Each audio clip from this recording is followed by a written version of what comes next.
ఒక చిన్న గ్రామంలో కుటి అనే కుక్క ఉండేది.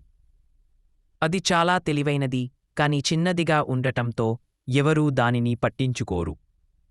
గ్రామంలో పెద్ద పెద్ద కుక్కలు ఉంటాయి. వాళ్ళు ఎప్పుడూ కుటికి ఆటలు చేస్తూ, "నువ్వు చిన్నవు, నీ వల్లేమీ కాదురా" అని వెక్కిరించేవారు.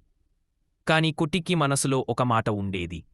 "నేను చిన్నవాడినైనా ధైర్యవంతుడిని." ఒకరోజు గ్రామానికి పెద్ద సింహం వచ్చింది. అది అడవిలోంచి తప్పిపోయి గ్రామం మధ్యకి వచ్చింది. అందరూ భయంతో ఇళ్లలో దాక్కున్నారు. పెద్ద కుక్కలు కూడా పారిపోయాయి. కాని కుటి మాత్రం ఆగిపోయింది. అది సింహాన్ని చూసి, "ఇది మన గ్రామానికి భయం కలిగిస్తున్నది, నేను ఏదో చేయాలి" అనుకున్నది. కుటి వెంటనే ఆలోచించి ఒక బుద్ధి పట్టు వేసింది.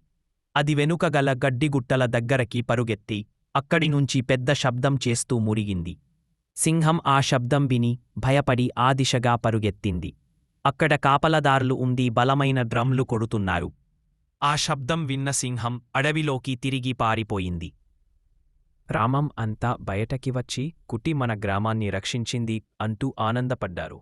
పెద్ద కుక్కలు కూడా దానికి నమస్కరించాయి. అప్పటినుంచి గ్రామాలోని ప్రతి ఒక్కరూ కుటిని హీరోగా చూసేరు.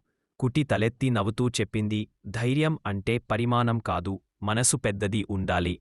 అలా కుటి గ్రామంలో హీరోగా చూసేరు. కాని మీరు ఇంకా కుటికి లైక్ చేయలేదు, సబ్స్క్రైబ్ చేయలేదు. అప్పుడు గ్రామాలోని ప్రతి ఒక్కరూ కుటిని హీరోగా చూసేరు. కాని మీరు ఇంకా కుటికి లైక్ చేయలేదు, సబ్స్క్రైబ్ చేయలేదు.